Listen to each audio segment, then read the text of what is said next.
미국 시카고에는 유명한 시카고 켄트 법과대학이 있습니다. 어느 해인가 이 법과대학 학생들이 졸업식을 하게 되는데 그때 영예의 수석을 차지하는 학생이 시각장애인이었던 오버턴이라고 하는 학생이었습니다.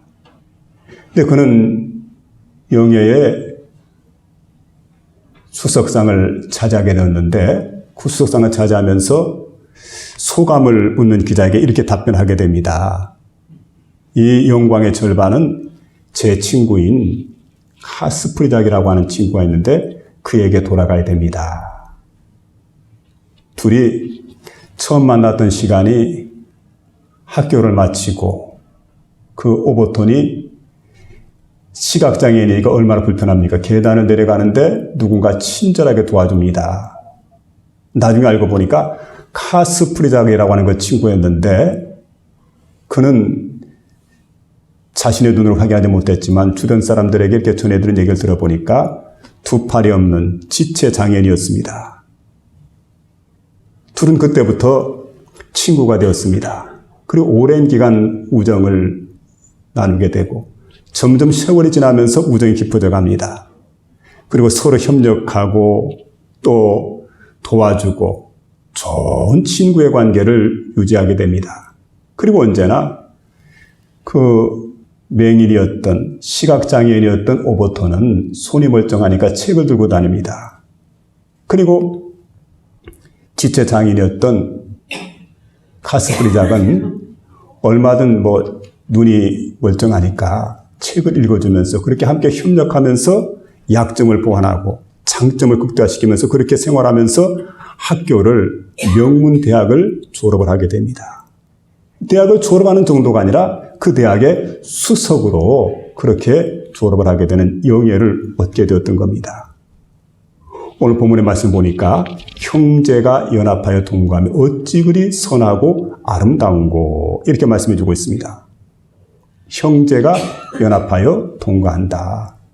그리고 어찌 그리 선하고 아름다운고 했는데 어찌 그리라고 하는 그 표현을 오늘 본문에 시편 기자는 우리에게 말해주고 있습니다. 믿음의 사람들이 연합할 때, 믿음의 사람들이 함께하게 될 때 그 모습이 어찌 그리 선하고 아름다운지 이렇게 말하죠.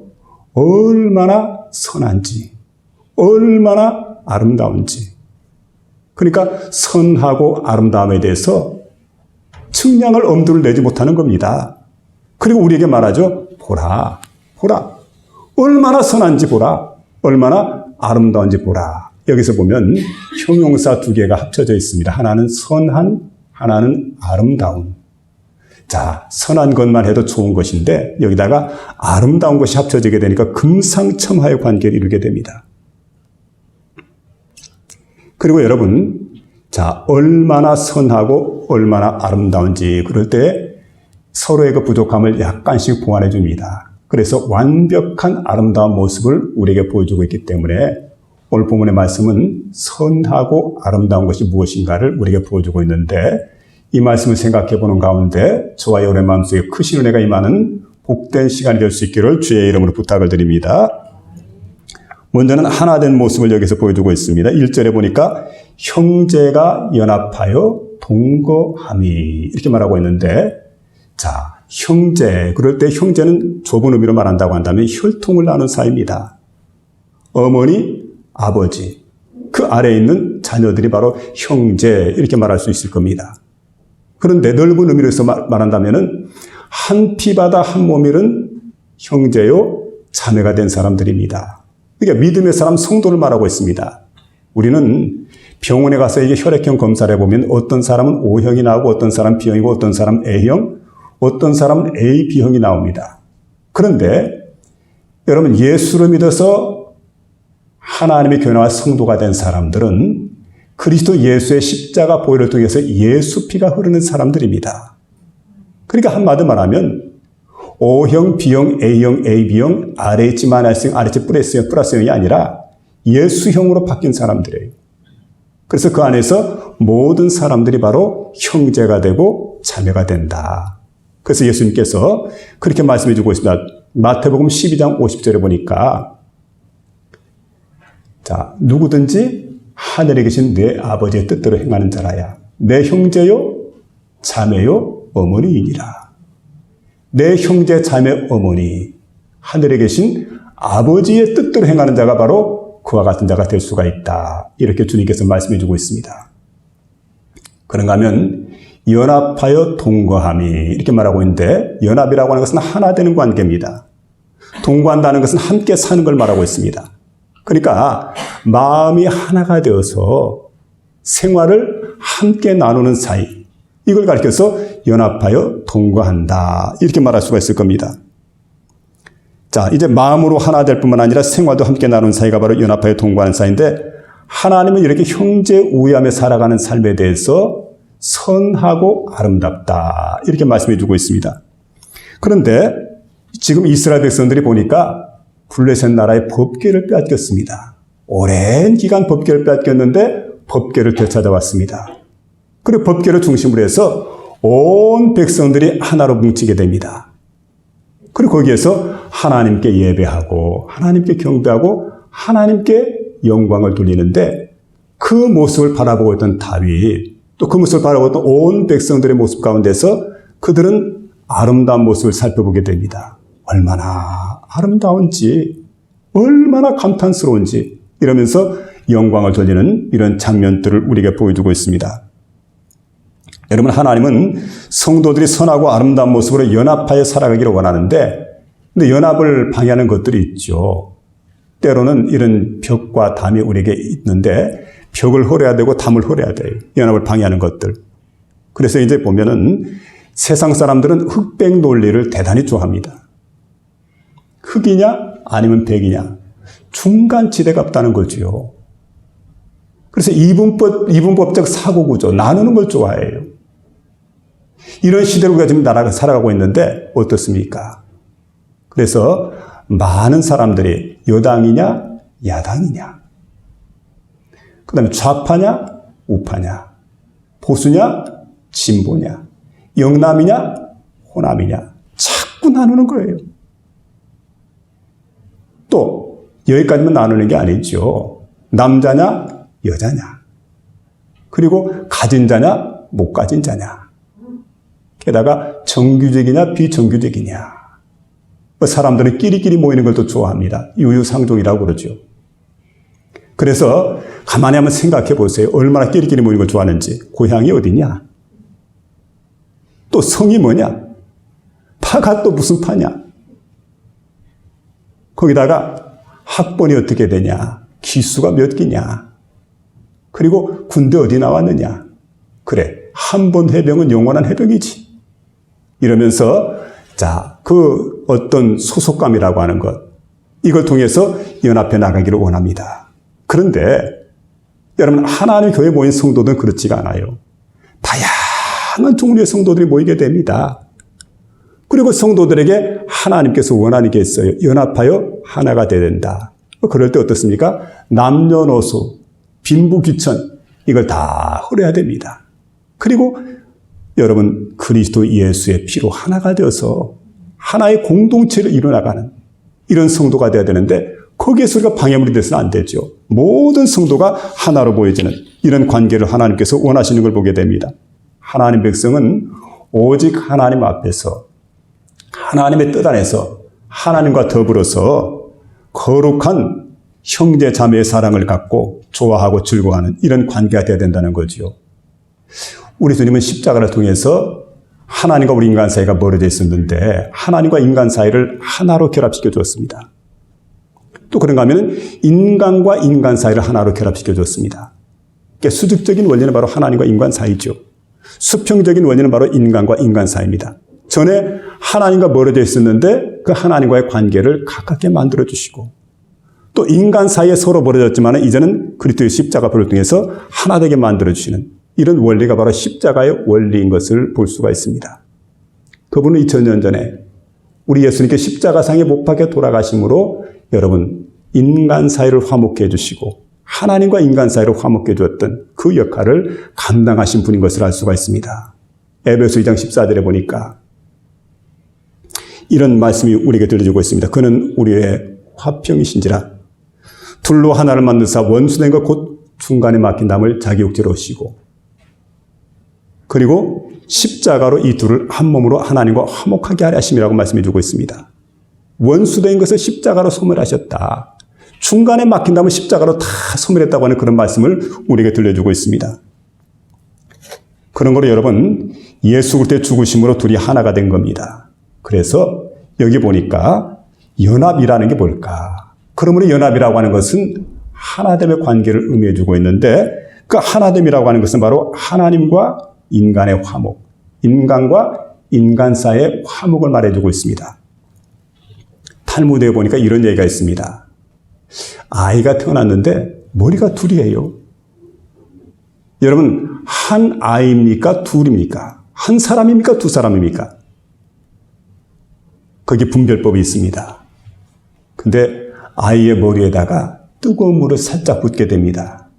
그러면 자 머리에 뜨거운 물 부어지는 당사자는 바랄 것도 없겠지만 반대편에 있는 아이의 모습을 살펴보는 겁니다.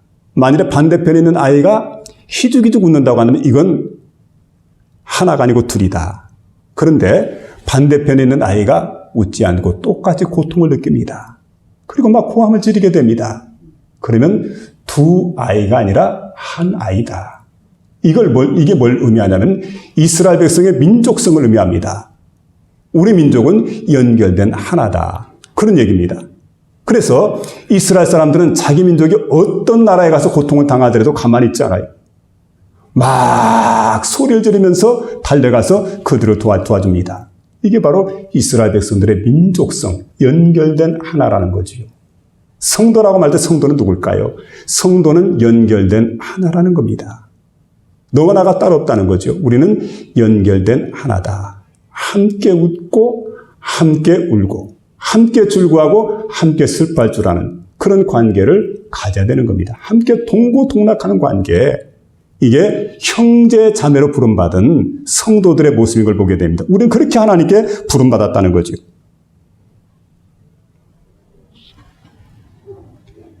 에베소 4장 5절 6절에 보니까 이렇게 말하고 있습니다.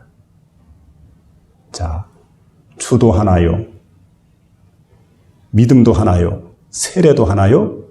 하나님도 한 분이시라. 여러분 교회는 하나됨의 원리가 작용하는 곳입니다. 진정한 교회는 다 각기 다른 성도들이지만 연합해서 서로 협력하는 게 바로 교회입니다. 우리가 부족하고 문제가 있고 약한 자들 같아 보여도 하나님이 원하시는 대로 우리가 다 연합하여 한 몸을 이루게 될 때 서로 도와 살아갈 때 우리 교회가 하나님을 크게 기쁘시게 하고 하나님께 영광을 돌리시는 가장 좋은 그런 교회가 될 줄로 믿으시기 바랍니다. 두 번째로는 넘치는 모습이라는 거지요.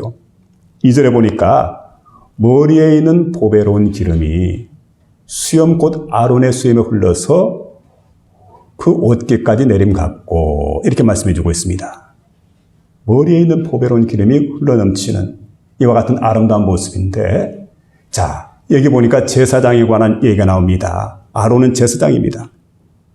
제사장 임직식 하게 될 때 관유를 부는 그런 장면인데 제사장이 임직식 하는 장면을 보니까 출애굽기 29장에 이렇게 말합니다. 먼저 그를 회막문 앞으로 불러오라. 제사장을 회막문 앞으로 불러옵니다. 온몸을 물로 씻기라. 물로 온몸을 다 씻기게 됩니다. 그 다음에는 제사장 의복을 갈아입히게 됩니다. 그리고 마지막으로 머리 위에다가 관유를 붓게 되는데 그 관유가 뭡니까? 보배로운 기름이에요. 그래서 여러분 관유 보배로운 기름을 갖다가 이제 부어서 그 제사장 임직식을 마치게 됩니다. 자, 그런데 관유를 만드는 장면이 꽤 까다롭습니다. 출애굽기 30장 22절 이하의 말씀을 보니까 여호와께서 또 모세에게 일러 이르시되 자, 하나님이 모세를 불러 이르십니다. 너는 상등 향유를 취하되 가장 질 좋은 향유죠. 상등 향유를 취하되 이렇게 말씀합니다. 자, 이 향유를 취하게 될 때 하나님께서 말씀하시는데 먼저는 모략이 나오게 됩니다. 자, 모략 500세겔을 취하고 또 그것으로 끝나지 않죠. 그 다음에는 육개가 있습니다. 그 반수에 향기로운 육개 250세겔. 그리고 창포가 나오게 되는데 향기로운 창포 250세겔. 그리고 마지막으로는 계피가 나옵니다. 계피 500세겔. 이것을 성소의 세겔대로 하고 그 다음에 감람 한 흰을 취해라. 감람 기름 한 흰이라고 하는 게 여러분 2대박 정도 됩니다. 그리고 여기서 말하는 500세겔, 성소의 세겔대로 취하라고 할 때 500세겔은 무게로 따지면 한 50kg가 됩니다. 250세겔은 25kg지요. 많은 양을 갖다가 이걸 조합을 해가지고 거룩한 관유를 만들어라.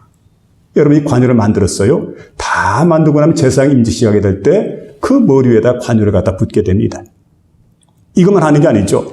그 다음에 뭘 하느냐? 하나님의 성소의 기구들에다가 이걸 성별할 때 갖다 바르게 됩니다.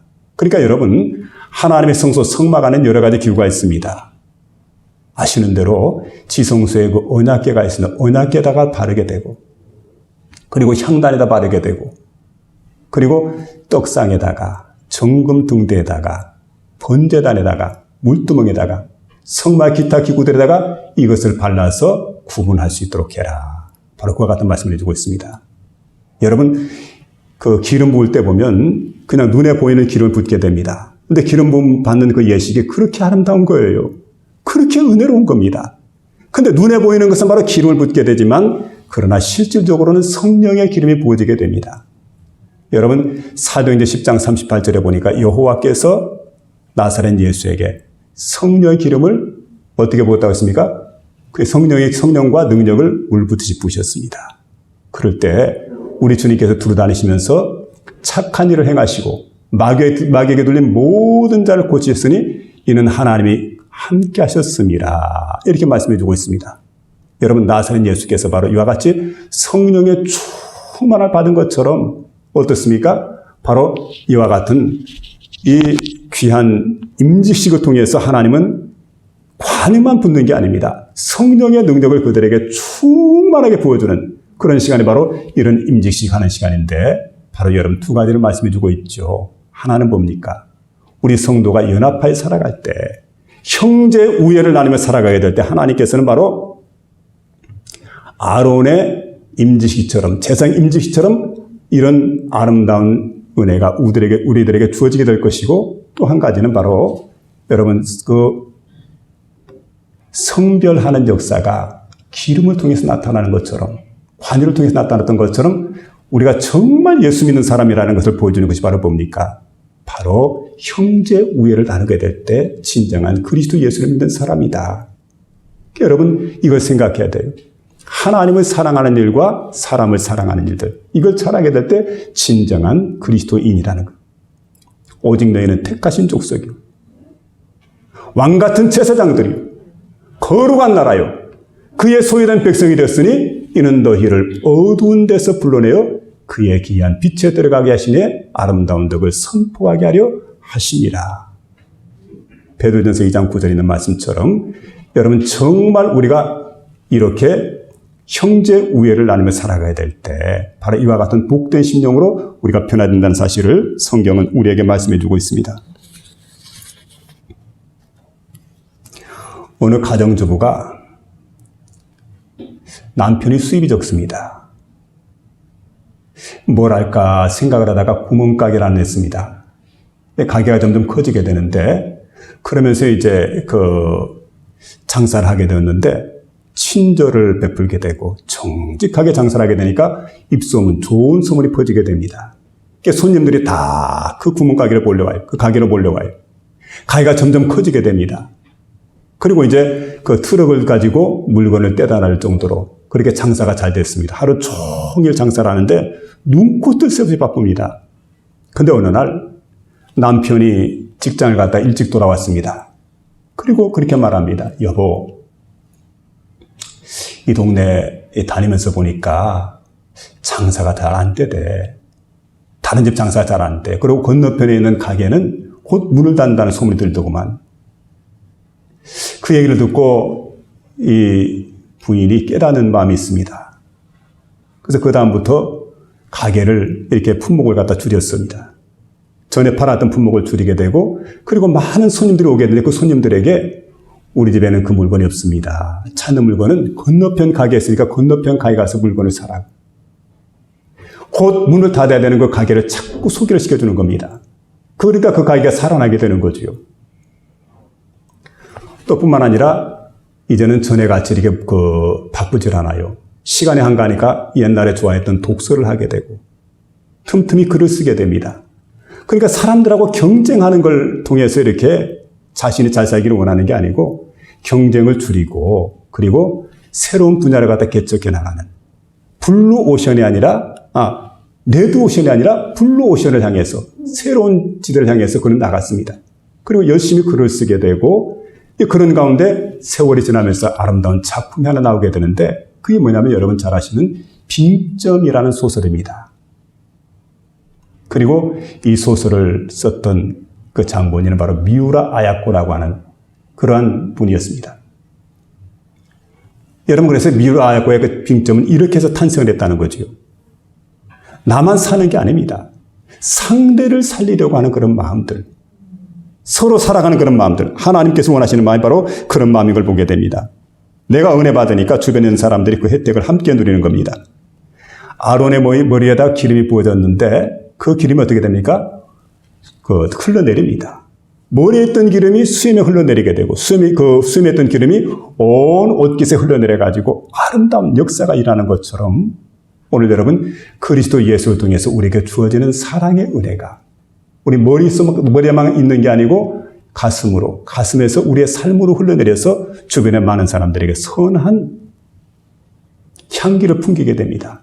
그렇게 해서 주변의 많은 사람들을 살리는 그런 역사가 오늘 믿음의 사람을 통해서 일어날 수 있기를 주의 이름으로 부탁을 드립니다. 세 번째는 살리는 모습에 대한 말씀이 들려주고 있는데 헐몬의 이슬이 시온의 산들에 내림 같도다. 여호와께서 주시는 말씀인데 헐몬의 이슬이 시온에 내림 같도다. 시온의 산들에 내림 같도다. 거기서 여호와께서 복을 명령하셨나니 곧 영생이로다. 이런 말씀이 들려주고 있는데 여러분 여기 보니까 헐몬의 산이라고 하는 게 있죠. 헐몬산. 헐몬산이라고 하는 산은요. 제벨 애쉬라고 하는 현대 지명이 있는데 무슨 말이냐면 백발의 산이라는 거. 백발의 산. 우리나라로 말하면 백두산이죠. 근데 우리 백두산과 비교가 되는 게 백두산은 해발 2744m인데 헬몬산은 2814m입니다. 이스라엘 북쪽에 있는 가장 높은 산입니다. 그러니까 백두산보다 70cm가 높은 그런 산인데 여기 이 산을 보니까 연중 거의 모든 날 하얀 눈이 덮여 있는데 갈리에서 바라볼 때도 맑은 날은 헬몬산이 보일 정도로 그렇게 이제 가까운 곳에 있는 그런 헬몬산인데 헬몬산의 역할이 있습니다. 헬몬산은 살리는 산이에요. 이스라엘 나라를 살리는 게 바로 헬몬산입니다. 그래서 이 헬몬산에서 어떤 일이 있냐면은 1년 연 강수량이 바로 이쪽에는 1500mm입니다. 우리나라 평균 강수량보다 약간 높습니다. 많은 비가 내리게 됩니다. 많은 눈이 내립니다. 그럼 여러분 겨울철에 쌓였던 눈이 한 늦봄이라든지 여름철 되면 이제 약간 녹기 시작하겠죠. 녹아든 그런 눈들이 어떻게 됩니까? 카르스트적이니까 석회암, 바위 같은 곳을 이게 들어갑니다. 스며듭니다. 스며들었다가 쭉 이 물이 흘러내려갔다가 어디로 가느냐? 이스라엘에 단 지역이 있습니다. 단이라고 하는 곳에 가서 보면 물이 콸콸 솟아오르게 됩니다. 갑작스럽게. 그리고 한 10m만 내려가도 엄청난 양의 물이 흐르게 됩니다. 그래서 여러분 여기에서 요단강이 이루어지게 됩니다. 또 가이사라 빌립보라고 하는 지역에도 마찬가지입니다. 여기에도 물이 솟아나게 되고 또 한 곳은 바로 스니르 하천입니다. 세 곳에서 물이 흘러내려서 합쳐지게 되는 것이 바로 상요단강을 이루게 되고 그리고 이 요단강이 흘러서 갈릴리 바다를 이루게 됩니다. 그 갈릴리 바다가 결국 사해로 이렇게 들어가서 이스라엘 젖줄이 되는 거지요. 그래서 이스라엘 나라 사람들에게 너무 소중한 산이 바로 헬몬산인데 이 헬몬산에서 얼음이 녹으면서 어떤 일이 나느냐. 덮였던 눈이 녹으면서 그때 이제 찬 기운이 온 가나안 땅에 이렇게 퍼지게 될 때 가나안 전체가 찬 기운이 이렇게 퍼지면서 가나안이 참 어떻게 될까요? 이게 이제 그야말로 대기했던 수증기가 다 얼어붙게 됩니다. 얼음덩어리가 되죠. 그리고 이것이 내리게 될 때 이게 바로 뭐가 되면 이슬이 됩니다. 대지에 내려오면서 이슬은 조용히 내리게 됩니다. 이렇게 해서 그야말로 생명의 젖줄이 되는, 생명을 살리는 생명의 자원이 되는 역할을 하는 게 바로 뭐냐, 헬몬산이 바로 이와 같은 역할을 한다는 거.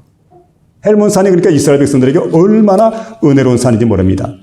성경은 이슬에 대해서 말합니다. 이슬은 바로 하나님의 은밀한 복이라고. 창세기 27장 28절에 보니까 하늘의 이슬과 땅의 기름짐이며 풍성한 곡식과 포도주로 내게 주시기를 원하노라. 이삭이 야곱을 이렇게 축복을 하고 있습니다. 그런데 이슬이 내리는 것은 하나님 복이지만 이슬이 그치는 것은 하나님의 저주입니다. 학개서 1장 10절에 말합니다. 그러므로 너희로 인하여 하늘은 이슬을 그쳤고 땅은 산물을 그쳤으며, 바로 이렇게 말하고 있는데, 여러분 비라고 하는 게 어떻게 보입니까? 눈에 보입니다. 그리고 손으로 만질 수가 있습니다. 빗소리를 귀로 또 들을 수가 있습니다. 그런데 이슬은 어떻습니까? 은밀하게 내립니다. 눈으로 보이지도 않고 손으로 만지지도 못하고 또 귀로 들리지 않을 정도로 은밀하게 내리는 게 바로 이슬의 특징인 걸 볼 수가 있습니다. 그런데 비는 가끔 내리지만 이슬은 매일 내립니다. 기적은 우리 일생 가운데 보면은 어쩌다 한두 번인데 은혜는 계속해서 우리에게 임한다는 거예요. 누구의 은혜입니까? 하나님의 은혜가 우리에게 계속해서 임하게 됩니다. 이 은혜를 받지 않고는 우리가 세상을 살아갈 수가 없죠. 날마다 우리에게 주시는 은혜, 얼마나 감사한지 모릅니다. 여러분, 병 낫는 것 하나님의 은혜입니다. 근데 기적이죠. 그런데 여러분, 기적을 말하게 될 때 우리가 대충 이런 걸 말할 수가 있습니다. 병이 낫는다든지, 그 다음에 돈을 번다든지, 그리고 출세를 한다든지, 신대를 된다든지, 이런 것은 바로 다 기적입니다. 그런데 은혜는 어떤 겁니까? 은혜는 은밀하게 보이지 않는 곳에서 계속해서 일어나는 것. 어떤 걸까요? 여러분, 우리의 심장이 있습니다. 심장이 뜁니다. 언제부터요? 태어날 때부터. 세상을 떠날 때까지 심장은 박동을 합니다. 잠시라도 쉴 수가 없지요. 계속해서 심장이 뜁니다. 또 우리 몸에는 혈관인데 혈관은 피를 실어나르는 역할을 계속하게 됩니다. 뼈가 있습니다. 뼈는 피를 만들어냅니다. 그리고 음식물을 흡수하기도 하고 또 분해하기도 하고 이런 역할을 뼈가 하게 되는데, 만약에 이런 것들이 작용하지 않는다면, 동작을 멈춰버린다고 한다면 우리 생명은 거기서 끝날 수밖에 없다는 사실입니다. 그런데 여러분, 이 모든 것들이 계속해서 작용을 합니다. 이게 뭘까요? 하나님의 은혜입니다. 은밀하게 베푸신 하나님의 은혜. 하나님은 여러분, 우리에게 은혜를 베푸실 때 이렇게 은밀하게 베푸시는 겁니다. 눈에 보이게 주시는 경우도 있지만 은밀하게 우리에게 은혜를 베푸시게 되는데, 복을 받는 경우도 그래요. 어떤 사람은 드러나게 복을 받는 경우도, 어떤 사람은 은밀하게 복을 받습니다. 은밀하게 잘 되는 거예요. 은밀하게 장사가 잘 되고, 은밀하게 자녀가 잘 되게 되고, 은밀하게 남들 눈에 보이지 않게 하는 모든 일들이 잘 되게 되는, 참 신기한 일이죠. 하나님 그래서 여러분 복을 줄 때 이런 복을 우리에게 주시기를 원합니다. 하늘에 있는 이슬과 같은 복, 은밀한 복을 하나님 우리에게 주시기를 원한다는 거죠. 이 복을 우리가 받아서 많은 사람을 살리는 역사가 있어야 돼요. 남편 없이 혼자 사는 한 부인이 있습니다. 근데 아이를 키웁니다. 어떤 날 분유가 다 떨어져서 분유를 사기 위해서 가게를 들어갔습니다. 가게 가서 이렇게 보니까 분유가 있는데 가격을 잘 몰라요. 10,000원짜리 안에 구겨진 돈을 가지고 가서 값을 치르려고 하는데 주인이 얘기를 합니다. 아주머니, 이것은 16,000원인데 가격이. 돈을 더 주셔야 되겠습니다. 아주머니가 10,000원밖에 없으니까 씁쓸한 표정을 지으면서 그냥 나가요. 나가는 그 아주머니 모습을 바라보고 있다가 주인이 이제 그 분유를 갖다가 진열대에 올려놓다가 생각이 바뀌었습니다. 슬쩍 밀어요. 툭 하고 떨어지게 됩니다. 그러니까 이 분유통이 찌그러지게 되죠. 막 현관을 나가려고 하는 아주머니를 다시 부르기는, 아주머니 들어오시라고. 아주머니가 들어왔습니다. 아주머니에게 얘기합니다. 아주머니, 원래 이것은 가격이 16,000원이지만 떨어져서 이제는 쓸모없는 그런 우유가 되었지만 안에 있는 내용물은 괜찮습니다. 그러니까 반값에 가져가라고. 아주머니 생각하니까 얼마나 감사할 일이에요. 뜻밖의 횡재한 거죠. 세상에 이렇게 감사할 수가 있나. 그래서 기쁘게 그것을 이제 계산을 합니다. 그랬더니 10,000원 줬더니 2,000원을 남겨줘요. 2,000원 거슴돈 받고 밖을 나갑니다. 그런데 8,000원 손해를 봤던 그 주인은 어떻습니까? 8,000원을 가지고 그 마음에 천국을 이루게 되는 겁니다. 얼마나 기쁨이 가득하고 얼마나 감사가 가득한지. 여러분, 사람이 은혜를 받으면 이렇게 받게 되어 있어요. 사람이 은혜를 받게 되면 어떻습니까? 헐몬의 산이 온 시온에 있는 모든 산들을, 낮은 산들을 다 살리는 거예요. 이슬을 내려가지고. 그리고 여러분, 이슬이 하는 일이 뭡니까? 죽어가는 곡식들을 싱싱하게 잘 자라게 하는 거예요. 다 살리는 것처럼 여러분, 은혜 받은 사람이 어떻습니까? 주변의 사람들을 살리는 역사가 있어요. 죽어가는 많은 사람들을 살리게 됩니다. 오늘 주시는 말씀, 형제가 연합하여 동거하며 어찌 그리 선하고 아름다운고. 여러분, 바로 이와 같은 연합하여 동거하는 삶을 통해서 마치 여러분 제사장 임지시 가는 그 아름다운 모습이 우리 가운데 비춰지게 되고, 또 그뿐만 아니라 헐몬의 이슬이 작은 시온의 산들에 가득히면서 생명을 살리는 그런 복된 역사가 저와 여러분의 생활 속에 넘치게 될 수 있기를 주의 이름으로 축원합니다.